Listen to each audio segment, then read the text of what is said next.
This presentation is on Palm Harbor, Florida. The objectives will cover the history of Palm Harbor, discussions about its community structure and population, information about its environment, government, community needs, and we will also review objectives from Healthy People 2020 and its correlation to this community. I will explore community health concerns and compare them globally.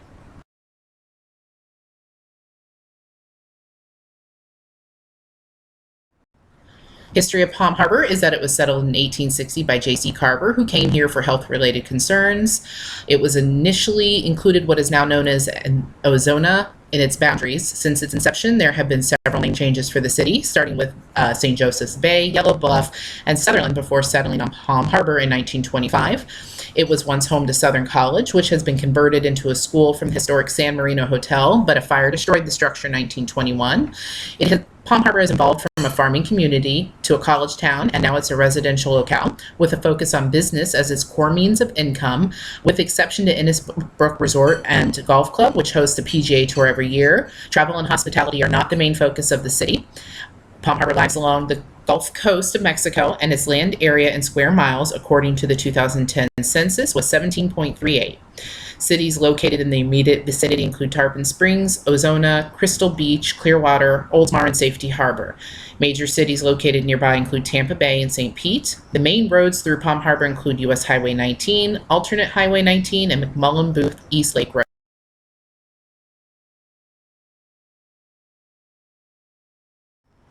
Homes range from modest, single-level ranch styles to luxurious homes. Some homes are run down or unoccupied. In essence, the housing options do not differ from any other community. There are a few low-income housing options for those with cognitive impairments, disabilities, senior housing, or low-income families within Palm Harbor. Some of the facilities offering reduced housing include U Park, the Palm Harbor Group Home, and Heritage Oaks of Palm Harbor. Within the city of Palm Harbor, there are limited resources for those with housing difficulties. Goodwill Industries has a residence for homeless individuals greater than 65 located within the city limits. Palm Harbor is not a rural city town, and therefore access to homeless charities in nearby cities of Clearwater and St. Pete may be considered an option. Feast Food Pantry is open to residents of Palm Harbor on Tuesdays through Thursdays, 9 to noon. What could be considered deficiency is the rigidity of hours for the pantry. There is a limited time frame in which an individual can pick up their food, and that may not work with the so-called working poor. The organization is not immigrant friendly, and it requires social security cards to verify each member of the family before allocating food. And after the verification process, the family is limited to 2 trips per month for supplies.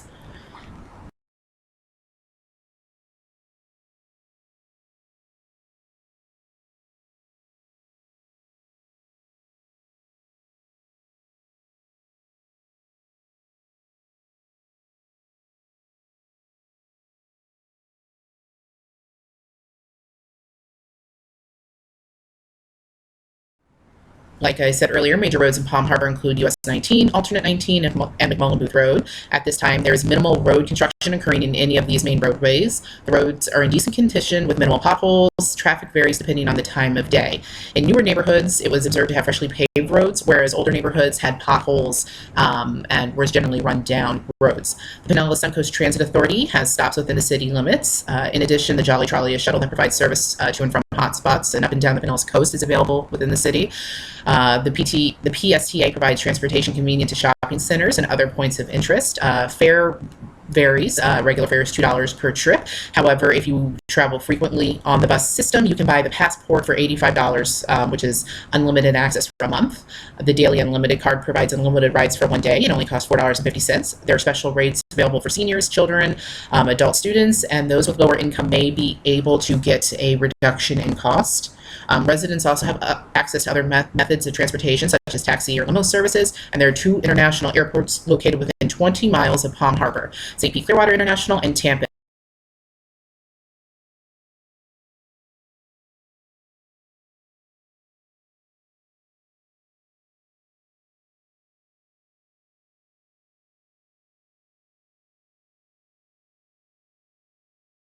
Airport. Palm Harbor has several options for educational services. Available schools include public elementary, middle, and high, as well as private schools such as Palm Harbor University. There are no colleges located within the city limits. However, St. Petersburg College has campuses located in the neighboring cities of Tarpon and Clearwater. For small as it is, Palm Harbor has upwards of 11 churches within its city limits, the predominant faith being Baptist. The majority of churches are Christian ideology, with 2 non-denominational churches. There are no noted synagogues, temples, or any other houses of worship. There is no shortage of retail environments. There are thrift stores, high-end retail stores, clothing exchange stores, pawn shops, drug stores, and car dealerships. Miscellaneous indulgences such as massage and manicures, all available within the city limits. Due to the well-developed transportation efforts of the county, there are no issues accessing these services.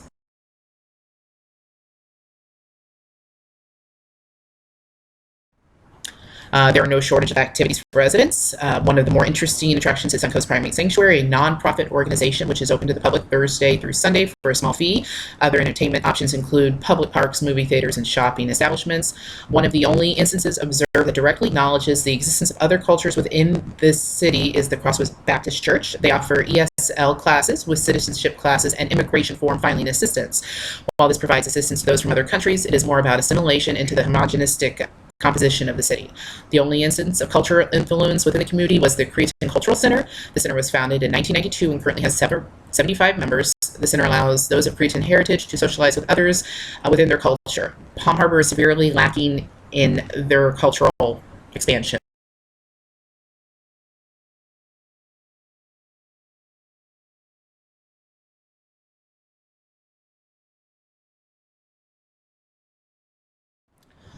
Uh,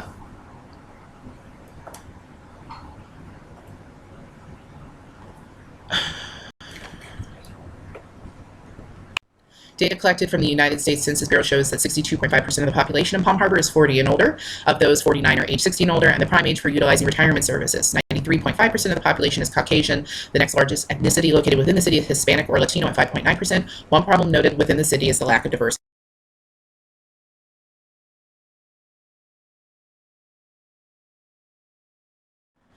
$59.2 of all eligible city residents are employed. The median income is $54,233, which is above the state average is $46,956.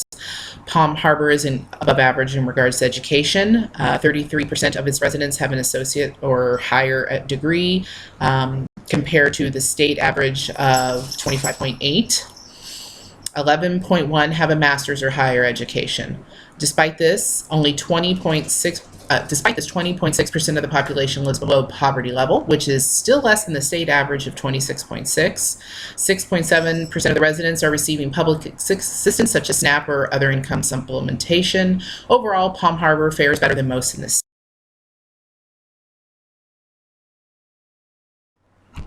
After completing the windshield survey, the greatest risk for the city's population is obesity. Considering the size of the city, there were a disproportionate amount of restaurants to grocery store produce stands. Smoking was observed as individuals drove by in their cars. Smoking in businesses such as restaurants has been banned in Florida since July 1st, 2013.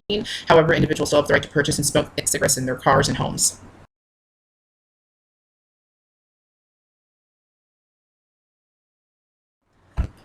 There are various residential care facilities located within the city. Two examples are Manor Care and Suncoast Hospice. Manor Care is for profit and charges a fee for its services, whereas Suncoast Hospice provides end-of-life care for its residents. It is a nonprofit, and therefore they will not turn people away for their inability to pay. There are no hospitals in Palm Harbor, Florida. However, the next closest hospital is Countryside Hospital, which is about a 10-minute drive. It is also a nonprofit hospital chain, and Baycare will accept people with no ability to pay. Because home health care is expanding, there are numerous options for the resident to receive health care in their home. Baycare has home health care. There's also Visiting Angels, an organization that provides home care for elderly individuals suffering from diseases such as dementia, Alzheimer's, or other ailments. Visiting Angels is approximately 1/3 the cost of skilled nursing facilities, so this might be a good option for those with limited income.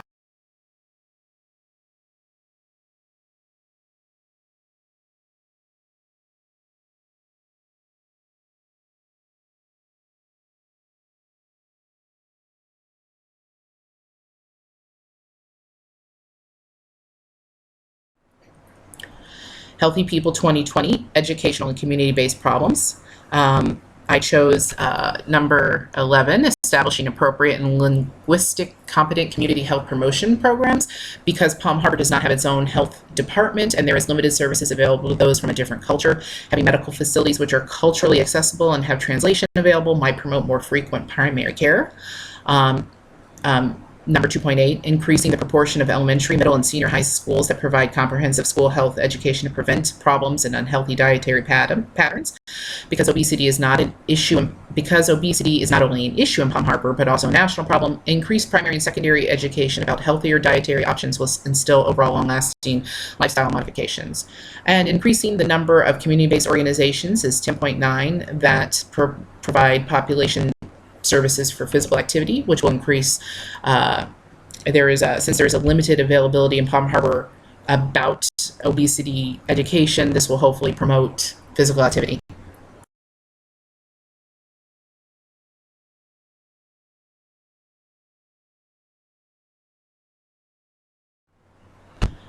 There are several parks located within the community, two being Shaw and Chestnut and Wall Springs Park. Both are government operated. They offer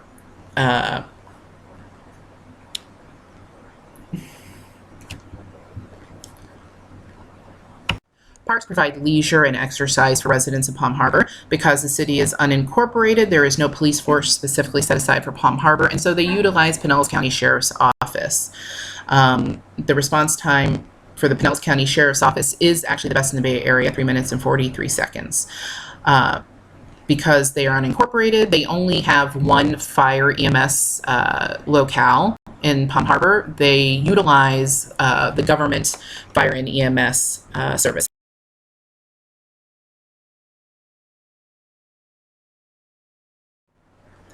Because it is an unincorporated city, they do not have any government of their own, and they have to use the county commission. The county commissioner for Palm Harbor is Dave Eggers. Pinellas County's largest source of revenue comes from designated funds, which include bonds, pay-as-you-go reserves, and any fund reserve balances from the previous year. The county allocates most of its budget to matters of physical environment, government support such as administrative services, and budget goes towards public safety and emergency services, disaster relief, and law enforcement and detention services.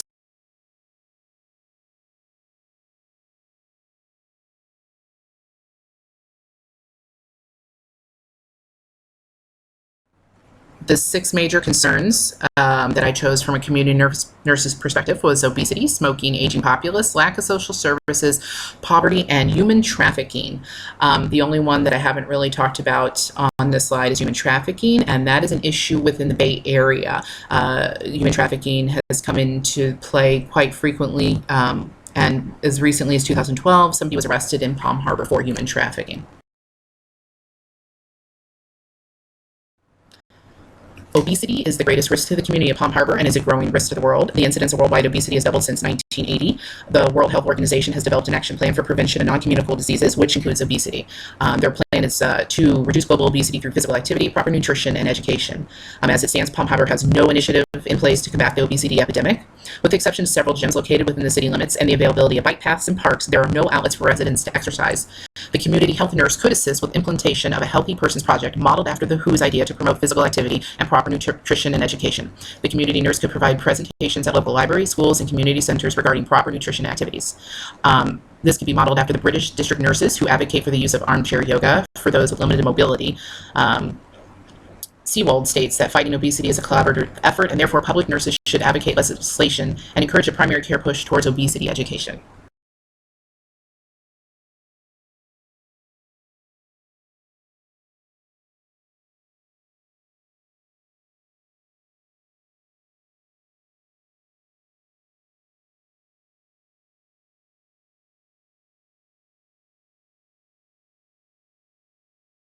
This concludes my presentation.